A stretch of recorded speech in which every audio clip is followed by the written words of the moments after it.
ከጅሎች ጋር ተሰልፎ የጅል ዋጋ ከማግኘት ከብልሆች ጋር ተነቅፎ ከእግዚአብሔር ጋር መክበር ይሻላል። ሱሪ በሚለብሱ ሴቶች መሃል ቀሚስ ለብሶ መሄድ ጅልነት ነው። የእግዚአብሔርን ሰው መጨረስ አይቻልም። የእግዚአብሔር ሰው በምድር ኃይል አያልቅ። የእግዚአብሔር ሰው መቼም አለ። ማንም ሰው ውበቱን ማካፈል አይፈልግም። እንደዚህ ያደረገ እግዚአብሔር ብቻ ነው የምናውቀው። ቂጣኛ በሀገራችን አሁን ድሮ የተናቀ ሰው እንደሚበላው ነበር የምናውቀው። አሁን ፒዛ የሚል ስም ወጥቶለት ከተማ ተሽሞን ሙኖ ነው የሚበላው። አባ ገሌን እኔ እወዳቸዋለሁ ሲጀበላት ወዳቸውን ሁሉን ወደ ዱሬ ልጌታ ከእውነት ጋር ብቻውን የቆመ ሰው ብቻውን ትልቅ ዋጋ ያገኛል። ሰላም በሌለበት ሰዓት ልብን ሰላም ማድረግ ለሚያምን ሰው ከባድ። እግዚአብሔር መቅደስ ውስጥ ፈርዶ ሜዳ ላይ የሚታጣ አይደለም። ፍርዱ የትም አለች፣ ጌትነቱ የትም ትሰራለች፣ ዕውቀቱ የትም ትመረምራለች። እግዚአብሔር አንዱ መልካምነቱ ምንድነው? ብቻውን መኖር ሲችል ፍጥረት መፍጠሩ። አንድ ሰው ቅዱስ እየሆነ ሲሄድ ምስጋና ለምን እንደሚያስጠላው ታውቃላችሁ? ምስጉን የሆነውን የእግዚአብሔርን መልክ እየመሰላት ስለሚሄድ። ጨረቃን የፈጠረው ለኛ፣ ከዋክብትን የፈጠረ ለኛ፣ እጽዋትን የፈጠረ ለኛ፣ አራዊት እንስሳት የተፈጠሩ እኛን ለማለት። ከዚያስ መላእክት የሚጠብቁ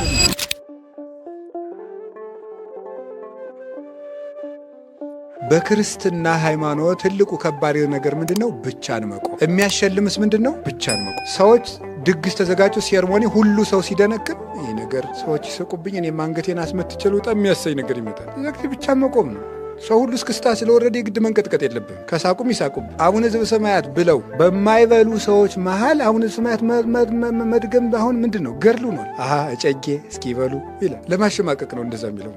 ሱሪ በሚለብሱ ሴቶች መሃል ቀሚስ ለብሶ መሄድ ጅልነት ነው። እንዴት እናድርግ? ጓደኞቻችን እንደ ጅል እየቆጠሩ ነው። ይቁጠራ። ከእግዚአብሔር ጋር መቆም አይሻልም እንዴ? ከጅሎች ጋር ተሰልፎ የጅል ዋጋ ከማግኘት ከብልሆች ጋር ተነቅፎ ከእግዚአብሔር ጋር መክበር ይሻላል። እግዚአብሔር ነዋ ክብር። ሰዎች ያከበሩትን ነገር ይንቁት። ዛሬ አምና ያከበሩትን ዘንድሮ ይንቁታል። ይታወቃል። ኢትዮጵያ ውስጥ በረባሶ የሚባል ጫማ ታውቃላችሁ? የመኪናው ጎማ ማለት ነው። የመኪናው ጎማ በጫማ ምስማር ደግሞ የሚባል አለ። ጫማ ምስማርም ራሱ በዚያ ጫማ ምክንያት የመጣ ነው የሚመስለኝ። በዚያ በምስማር ተመቶ ሰውያን አድርጎ ይሄዳል እና 3 ብር ነበር የሚሸጥ እኔ ሳውቀው። ብር ከ50 ነበር። በ2000 ዓመተ ምህረት ይመስለኛል። እርግጠኛ ነኝ ወይ አንድ ዘፋኝ ለብሶ ተዘፍኗል። በጣም ብዙ ውድ ዋጋው ነው። በሚሊኒየሙ ፋሽኑ ነው። ሰው ሁሉ ነጠላ ጫማ የከተማ ልጅ ላይ እያደረገ ሲጃጃል ነበር። መልሶ ደግሞ ይንቀዋል ሰው። የሰው ልጅ አይምሮ ተለዋዋጭ ስለሆነ ሰው ያከበረው ነገር ትልቅ አይደለም። ተለዋዋጭ ነው የሰው ልጅ። አምና በተደሰትንበት ነገር ዘንድሮ አይደሰትም። ቂጣኛ በሀገራችን አሁን ድሮ የተናቀ ሰው እንደሚበላው ነበር የምናውቀው። ምን ቂጣ ትጠፈጥፋለች ማለት የሴት ስድብ ነበር። አሁን ፒዛ የሚል ስም ወጥቶለት ከተማ ተሽሞን ሙኖ ነው የሚበላው። አሁን ቂጣ ነው እኮ ግን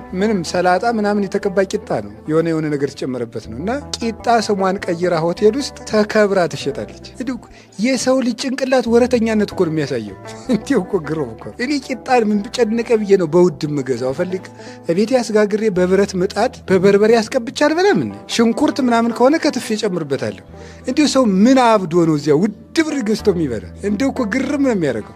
ሰው ጭንቅላቱ ተለዋዋጭ መሆኑ የምታዩት ለዚህ ይህ የሰው ልጅ ወረተኛነት ነው። እና ሰዎች ወረተኛ ስለሆኑ ሰዎች ላጨበጨቡለት ነገር ዘመን ተከትሉታል ተብሎ ሂዶ መግዛት፣ ሂዶ መሸጥ፣ ሂዶ መሰለፍ፣ አብሮ ማጨብጨብ፣ የሆይ ሆይታ እምነቱ ሆይ ሆይታ፣ ምን ስብሰባው ሆይ ሆይታ። አባ ገሌን እኔ እወዳቸዋለሁ ሲጀበላት ወዳቸውን ሁሉን ወደ ዱሬ ልጌታ። ምእመንነትና ደጋፊነት ልዩነት አላቸው። ደጋፊ አጨብጫቢ ነው። ምእመንሳ ጸዳቂ ነው። ምእመን የሚጸድቅ ነው። የሚያጸድቀውን እየፈለገ የሚሰራ ነው። ምእመን ደጋፊ አይደለም። ተከታይነትና ምእመንነት የተለያዩ ነገሮች ናቸው። ሰባኪው የራሱ ተከታይ ያለው፣ መነኩሴው የራሱ ተከታይ ያለው፣ ጳጳሱም የራሱ ተከታይ ያለው ያርጉ የሚያደራጀው። እንደዚያ ሲሆን ታዲያ ምንድን ነው? ብቻን መቆም። ከማን ጋር? ከእውነት ጋር ነው። ዮሐንስ ወንጌላዊ ጌታ ሁሉ ይሰቀል የሚል ቄሱ ሁሉ ተሰብስቦ የኢየሩሳሌም ቄስ ሁሉ ጌታን ሲቸነክር ከእውነት ጋር የቆመ አንድ ሰው ነበር የምታዩት። እሱ ማን ነው? ዮሐንስ። ከእውነት ጋር አንድ ሰው ቁሞ ነው። ከውሸት ጋር ህዝቡ ሁሉ ቁሞ ነበር። አንድ ሰው ከእውነት ጋር ቁሞ አይደል? ለዚያ አንድ ሰው ነው ሰማያዊ ሽልማት የተሰጠው። ያቺ ሽልማት ማን ናት? እመቤታችን። ከእውነት ጋር ብቻውን የቆመ ሰው ብቻውን ትልቅ ዋጋ ያገኛል። ብቻውን። ያ እውነተኛ ሰው የተቀበለው በረከት ደግሞ ለሁሉ ይተርፋል። ቅዱስ ዮሐንስ እነኋት እናትህ ተብሎ ስለተቀበለ ነው ድንግል ማርያም ለእኛም እናታችን የሆነች። ይሄንን የሚገኘው ብቻን ማውቀው። ሰው ሁሉ የፈለገውን ሊል ይችላል። እውነት ከሆነው ከመሰለን እውነት ጋር አይደለም፣ እግዚአብሔር ከገለጠው እውነት ጋር ብቻችንም ቢሆን መቆም። መልመድ አለብን። ይሄን በቤተሰብ መሀል እንለማመደዋለን።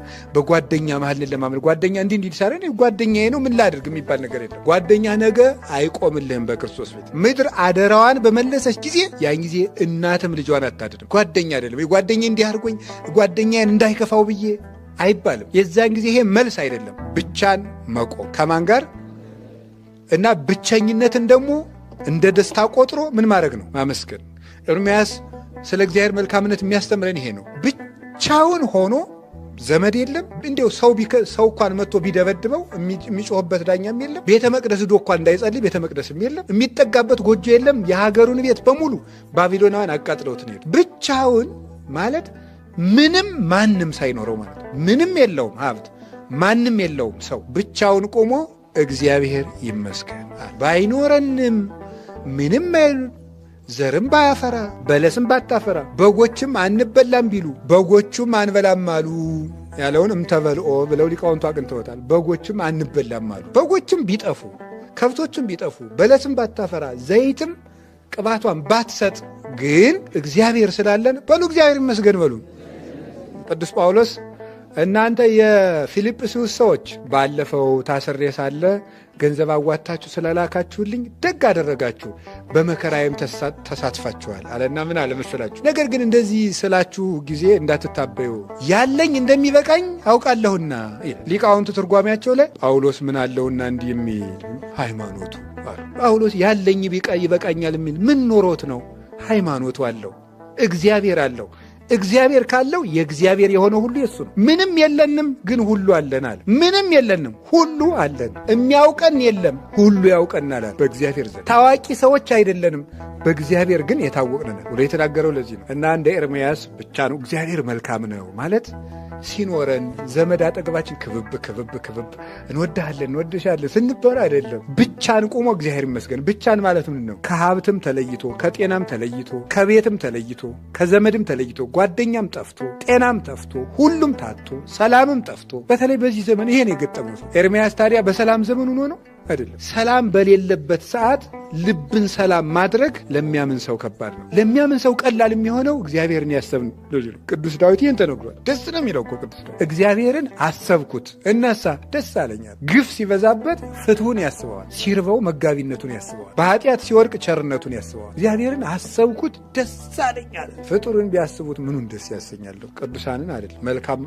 እንደሱ መልካም ይሆነዋል። እግዚአብሔር መልካም ነው። ዛሬ ወስዶ በስደት ሀገር ተንከባክቦ ከሄዱበት ሀገር እንደገና ሰላም ሰጥቶ እንደገና ደግሞ ከተማረኩበት ሀገር ውስጥ አስከብሮ 3 ደቂቅን የሚያሉ ጀግኖች ደግሞ አስመጣ። ጎበዝ።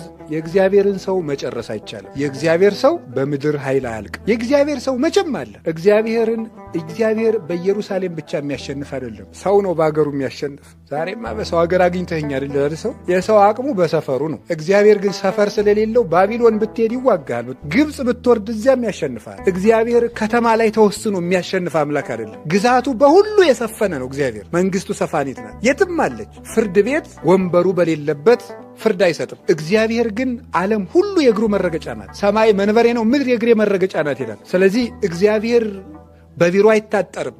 እግዚአብሔር በወንበር አይቀመጥም። እግዚአብሔር በአዳራሽ አይወሰንም። እግዚአብሔር ሰው በሰራው በጭቃ በጨፈቃ ባነጸው ቤት ውስጥ ተኮድኩዶ የሚቀመጥ አይደለም። እግዚአብሔር መቅደስ ውስጥ ፈርዶ ሜዳ ላይ የሚታጣ አይደለም። ፍርዱ የትም አለች። ጌትነቱ የትም ትሰራለች። ዕውቀቱ የትም ትመረምራለች።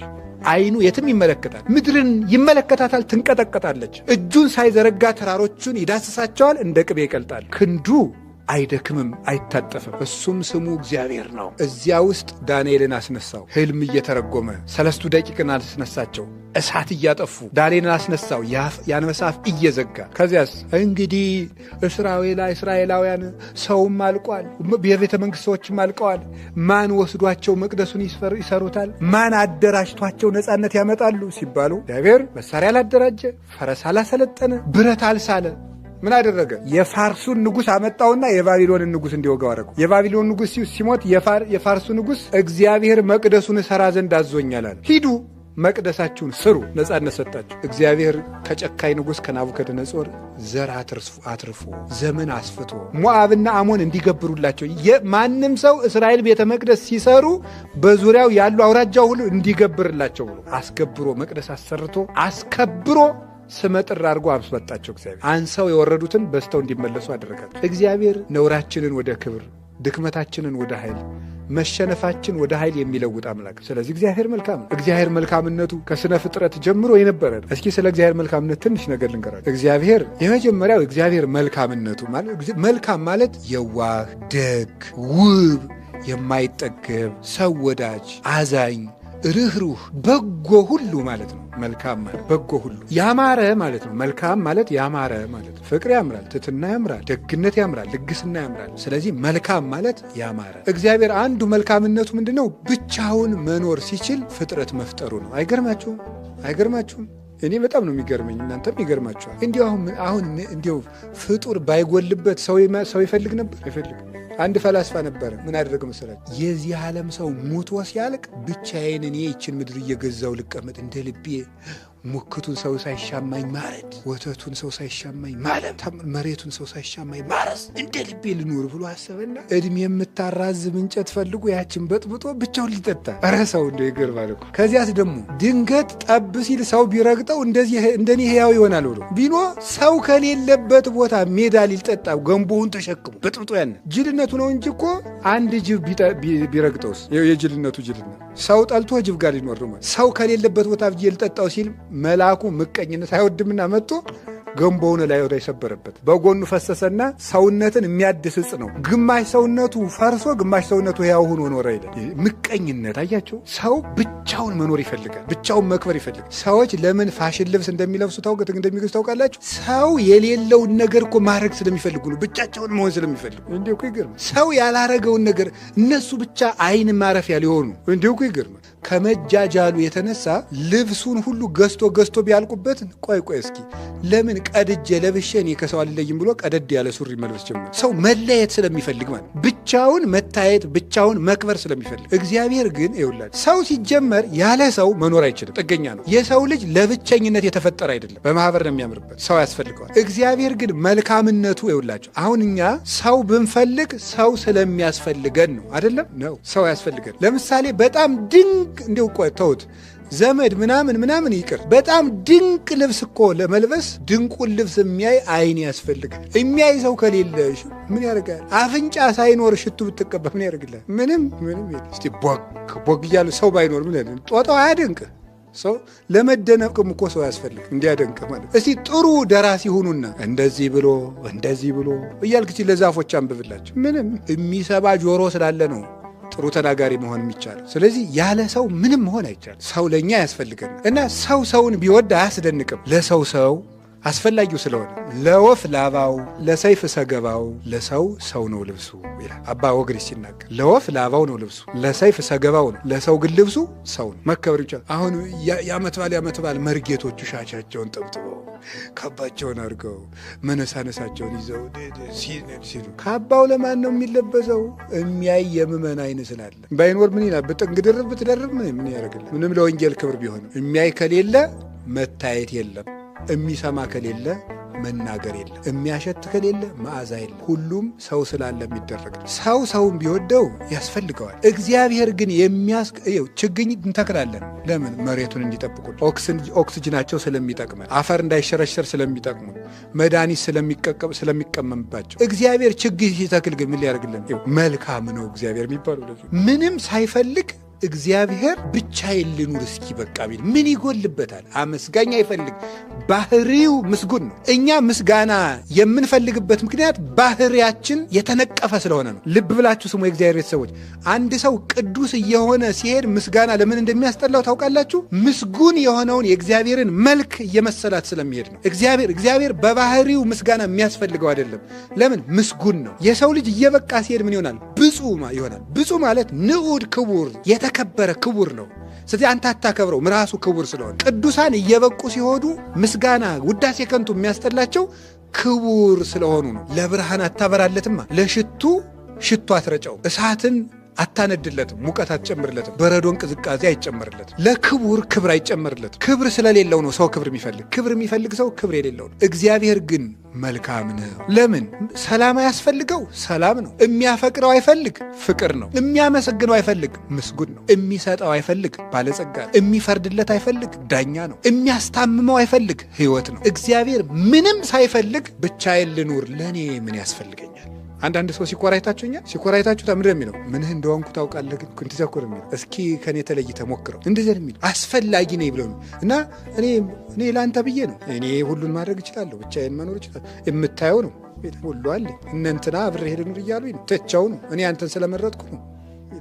ለአንተ ብዬ ነው፣ ስለምታሳዝነኝ ነው። ይመጻደቃል። እኔ በራሴ መቆም የምችል ሰው ነኝ ይላል። እግዚአብሔር ግን ምንም ሳይፈልግ ዓለምን መፍጠሩ መልካም ነው። ምንም ሳይፈልግ ዓለምን መፍጠሩ ሁሉን ሁሉ ሲሆን እሱ ምንም የሚፈልገው ሳይኖር አይ ይሄንን ነገርማ የእኔ መልካምነትማ ልፍጠርና ለፍጥረት ልስጠው ማለቱ ይሄ እግዚአብሔር መልካም ስለሆነ ነው። እግዚአብሔር መልካም ነው። እግዚአብሔር የፈጠረው ፍጥረት ሁሉ መልካም ነው። መጽሐፍ የመልካም ነገሮች ምንጭ ነው እግዚአብሔር። መጽሐፈ መክብብ ምዕራፍ 3 ቁጥር 11 ላይ እግዚአብሔር ሁሉንም በጊዜው ውብ አድርጎ ሰራው ይላል። እግዚአብሔር የመልካም ነገሮችን ሁሉ የፈጠረ ነው። መልካሙ ሁሉ የእግዚአብሔር ነው፣ ክፉ ሁሉ የዲያብሎስ። እግዚአብሔር መልካም ነው። በመልካምነቱ ነው መልካም ነገሮችን የፈጠራቸው። ፍጥረት የመልካምነቱ ምንጭ ነው። ከዚያ ውስጥ መካከል ለሰው ልጅ ያደረገው የፍጥረት እንክብካቤ፣ በፍጥረት ጊዜ ለጥቃቅን እንስሳት የሰጣቸው ጥበብ፣ ለቀበሮ ብልህነትን፣ ለርግብ ደግነትን፣ ከጠላቶቻቸው እንዴት እንደሚያመልጡበትን ነገር፣ ለሚዳቆ ፍጥነትን ሰጥቷታል። ፍጥነትን ባይሰጣት አንበሳን ሩጣ አታመልጠውም። ላይጥ ጉድጓድ በቆፈርን ሰጥቷታል። ባይሰጣት ከድመት እንዴት ብላ ታመልጥ ነበር? ጉድጓዷን ቆፍራ እኮ ነው። እንዲሁም የገጠሩ ሰው ሲተርት እኛም አውቀናል፣ ጉድጓድ ምሰናል አለች ነው የሚባለው። ጉድጓዷ ሆና እኮ ነው ድመት ላይ የምትቀልደው እያለች ያርጋቸው። አይጥን የሚጠብቅ አምላክ አይገርማችሁም? ይህ እኮ መልካም ጉድጓድ መቆፈርን ማለት ዩኒቨርሲቲ ነው የተመረቀችው። እግዚአብሔር እኮ ነው ያስተማራት። አይጥ እንዴት እንደምትጠበቅ የሚያስብ እንደሱ ያለ መልካም ምናል። እውነት እኮ ነግራችሁ ሰውን ቢጠብቅ አይደንቀኝም። አይጥ ሆይ ጉድጓድሽን ቆፍረሽ ድመት ስምጣብሽ አምልጭ ብሎ ጥበብ የሚሰጥ አምላክ እሱ እግዚአብሔር ነው። አሁን እዚህኛ ውዳሴ ማርያም ስናደርስ ማታ ከሰዓት በዚህ በዛፉ ላይ ጠልጠል የሚሉ የሆኑ እንደ ዛፍ ላይ የሚወጡ ነገሮች አሉ፣ እንደ ድመት የሚመስሉ። አሁን ለነሱ ደግሞ ምን የሰጣቸው ለምንድን ነው? እነ ውሻን እንዲያመልጡ ነው። ለነዚህ ዛፍ መውጣትን፣ ለወፎች እሳ መብረርን ቢሽከረከሩ ድሮ እባቡ ተምዘግዝጎ ይወጣቸዋል። እባቡ ደግሞ መብረር አይችልም። ለወፎቹ መብረርን ሰጣቸው። እንዲህ ግርማል። ለፍልፈሉ ጉድጓድ በማስል ለሽኮኮዎቹ ዛፍ ውስጥ መሆኑን ለኤሊ ሰውነቷን ሽፋን አድርጎ ፍጥረትን ሁሉ አድርጎ የሚንከባከባቸው። አሁን እነዚህ ሁሉ ምን ሊያረጉለት ነው? እኔ እኮ የሚገርመኝ እኮ እሱ ነው። እንዲሁ ሌላው ይቅር፣ አይጥ እኮ የምታጠፈውን ጥፋት አሁን መጽሐፍ ቅዱስ ትበላለች። እሷ የራሱን መጽሐፍ ሰማይና ምድር ያልፋል ቃል አያልፍም ያለውን መጽሐፍ ሄዳ እየበላች እሷን ይጠብቃል። እንዲህ አይገርማችሁም? ለጉንዳን ጉልበትን ሰጥቶ ጥበባቸውን አድርጎ ክረምት እንደዚህ አድርጎ ክረምት በጋ ሸክፎ ክረምት እንዲህ አይምሮ የላቸው እንዴት አድርጎ ነው የሚመግባቸው? አንተ ሰነፍ እኔ ነገሌ አያስተምረኝም አትበል። የምትታበይ ከሆነ እግዚአብሔር እንኳን ሰውን ጉንዳንን መምህር አድርጎ ይሾምብሃል ብሎ ቅዱስ ዮሐንስ አፈወርቅ። ጉንዳን ለሰው ልጅ መምህር ነው። አንተ ታካች ሂድና ጥበብን ከገብረ ጉንዳን ተማር ብሏል ሰሎሞን። ምግባቸውን በበጋ ያከማቻል። አንበጣውን ስታዩት መሪነትን ከአንበጣ ተማሩ ተብለን ተነግሮናል። አንበጣ በምንድን ይመራ? በአንድ አውራ ነው የሚመራ። በአንድ ዝም ብሎ በመንጋው ነው የሚመራ። አይለያይ። በፉጨት በድምፅ እየተመሩ ይሄዳሉ አንበጦቹ።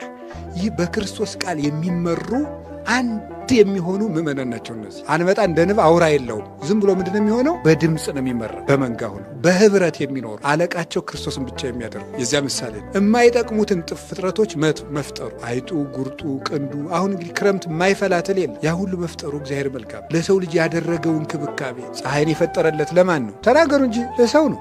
አዝመራውን ያበስሉለታል። ልጁስ የሚያድገው በምንድን ነው? የከተማ ልጅ ይሞቅ አይሞቅ እንጂ ድሮ እናቶቻችን ገጠር ሕፃኑን ልጅ ሆዱን ሁሉ ቅቤ ይወለውሉና ያሰጡታል። ይሞቃል። ጥሩ የሆነ ለሰስ ያለ ፀሐይ። ቅቤውን አላውቀውም ለምን እንደሚቀቡት። የእናቶች ሳይንስ እኮ ራሱ ገና ተጠንቶ አላለቀም። ቅቤ ቀብተው በደንብ አድርገው ፀሐይ ያሞቁታል። እንግዲህ እናቶች ባዮሎጂ አልተማሩ፣ ምን አልተማሩ፣ ቫይታሚን ዲ ዚና ያለ ምናምን አልተባሉ። ከእግዚአብሔር የተማሩ እናቶቻችን ፀሐዩ ልጁን ያሳድገዋል። ቫይታሚን ዲ ያስፈልገዋል። ይሄው ነው። አዝመራው በፀሐይ ይበስላል። ጨረቃን የፈጠረው ለኛ፣ ከዋክብትን የፈጠረ ለኛ፣ እጽዋትን የፈጠረ ለኛ፣ አራዊት እንስሳት የተፈጠሩ እኛን ለማገልገል። ከዚያስ መላእክት የሚጠብቁን እኛ። የመጨረሻ በአርአያው የፈጠረው ማን ነው? ሰው። ይህ እግዚአብሔር መልካም። ማንም ሰው ውበቱን ማካፈል አይፈልግም። እንደዚህ ያደረገ እግዚአብሔር ብቻ ነው የምናውቀው። ማንም ሰው የኔን መልክ አንተ ያዝ ማለት አይፈልግም። ስናወራ እንኳን ምን ቢል ነው የሚሻለው? አንተ እኮ መልክ አለ ብንለው አንድ ሰው ምኔ ይላል። ማወቅ ይፈልጋል። እሱን መከረውን የሚያየው እሱን ራሱ ጆሮ ምናምን እንድንለው ይፈልጋል። ተለይቶ አንተ እኮ ትበልጠኛለህ በምን በትከሻ ብንለው ደስ ይላል። መለየት ነው የሚፈልግ። እግዚአብሔር የራሱን መልክ ሰጥቶ ፈጠረ። ይሄ አሁን ለኔና ለእናንተ ይገባና ይደንቀን አይደንቀን በጣም የሚገርም መልኩን የሰጠ መልካም ማን ብቻ ነው? እግዚአብሔር። ኦሪት ዘፍጥረት ምዕራፍ 1 ቁጥር 6 በአርአያው በአምሳሉ ፈጠረን ማለት ቀላል መሰላችሁ? እግዚአብሔርን ማንም ሰው እኮ እግዚአብሔርን የሚመስል ውብ ነው፣ መልከኛ። ይሄ እግዚአብሔር ለሰው ልጆች ያደረገው መልካምነት ነው።